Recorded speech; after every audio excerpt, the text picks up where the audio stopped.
Bienvenue dans notre émission Nos valeurs en 5 minutes. Sur notre plateau, nous avons Aurélie, Rubens et Nathan. Vous allez bien les enfants? Oui. Vous êtes prêts à découvrir la valeur du jour? Oui. Alors écoutez bien mon histoire. Alors c'est l'histoire d'un petit garçon qui s'appelle Benjamin. Et Benjamin, qui habituellement était très gentil, était grognon. Il répondait mal à maman, il se fâchait pour tout, il ne voulait pas prêter ses affaires, il était insupportable. Alors un jour, papa lui a dit, Benjamin, nous devons avoir une petite discussion. Mais Benjamin ne voulait pas, parce qu'il savait qu'avec papa, on ne rigolait pas. Mais il n'avait pas vraiment le choix. Alors, Benjamin est venu. Et papa lui a dit, Benjamin, qu'est-ce qui ne va pas? Il ne savait pas trop que répondre à papa. Il s'est dit, bon, il y a un camarade qui m'embête à l'école. Papa a dit, ah bon? Un camarade qui t'embête à l'école? Ça vous est déjà arrivé, ça? Non. Jamais? Non. Oui? Et qu'est-ce que tu as fait? J'ai dit à la maîtresse. Tu as dit à la maîtresse, mais Benjamin, il n'a rien dit à personne. Ni à la maîtresse, ni à maman, ni à papa. Il a gardé son secret pour lui. Alors papa lui a dit, mais comment ça, un garçon qui t'embête à l'école? Et Benjamin qui explique à papa que tous les jours, un garçon d'une autre classe vient et lui vole son goûter. C'est terrible, n'est-ce pas? Oui. Alors papa lui a dit, qu'est-ce que tu comptes faire? Il a dit, je vais me battre. Vous pensez que c'est une bonne solution? Non? Mais il lui vole son goûter? Oui, mais même si... C'est pas une raison? Non. Mais il lui vole son goûter. Qu'est-ce que tu aurais fait à part dire à la maîtresse? Ben... Je sais pas. Mais ça ne change rien. S'il avait dit à la maîtresse et que ça ne changeait rien, vous pensez... J'appelle la police. Il appelle la police. Alors, vous savez ce que papa lui a dit? Papa a dit, Benjamin va chercher la Bible. Et Benjamin a ramené à papa la Bible. Et il a lu le verset que Nathan va nous lire dans Romains, chapitre 12, et le verset 20. Mais si ton ennemi a faim, donne-lui à manger. S'il a soif, donne-lui à boire.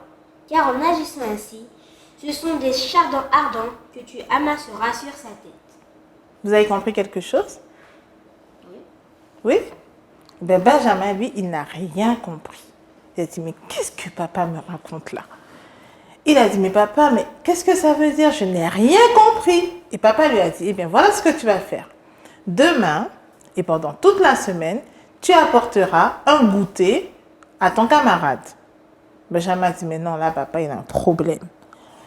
Il me vole mon goûter et moi, je vais lui apporter un goûter tous les jours. Mais c'est le monde à l'envers. Vous trouvez que la solution de papa est bonne? C'est bizarre, hein? Oui. Mais oui, Benjamin trouvait cette solution bizarre. Mais il s'est dit, bon, puisque papa propose cela, je vais le faire pour voir ce qui va se passer. Et donc, le lendemain matin, Benjamin apporte un paquet à son camarade. Il n'attend même pas que le camarade vienne pour lui voler son goûter. Il lui dit, tiens, et il s'en va. Le camarade, il ne comprend rien du tout. Il prend le paquet, mais il ne dit rien. Et le lendemain, Benjamin revient et il dit, tiens, et il s'en va rapidement. Et là, Benjamin commence à prendre plaisir à voir la tête du camarade quand il lui donne le paquet. Parce que le camarade, il est surpris, il ne comprend rien lui non plus. C'est pas normal. Pendant presque un mois, je lui ai volé son goûter et lui, il m'apporte un goûter, mais c'est bizarre. Et après 3 jours, le camarade dit, attends. Mais qu'est-ce que tu fais? Mais qu'est-ce qui t'arrive?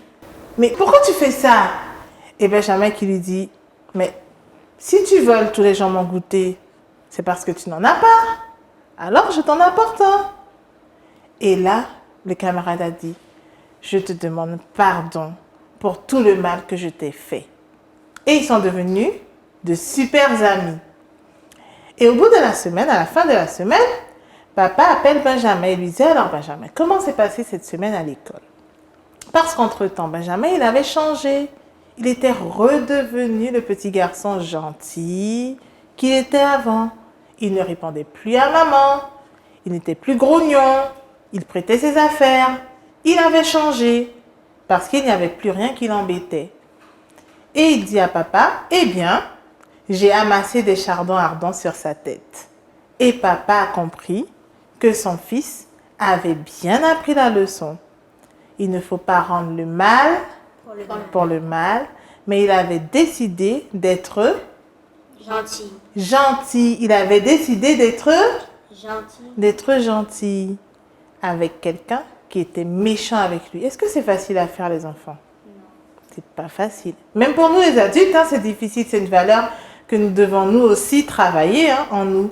Parce que c'est vraiment difficile d'être gentil avec quelqu'un qui ne l'est pas avec nous. Est-ce que vous voulez demander à Jésus de nous aider, de vous aider à être des enfants gentils, mais pas seulement gentils avec ceux qui sont gentils avec nous, gentils avec des personnes, d'autres enfants qui ne sont pas gentils avec nous. Est-ce que vous voulez faire cela? Oui. Oui? Alors dites fort, Seigneur Jésus, aide-moi à être gentil. À être gentil. Merci les enfants.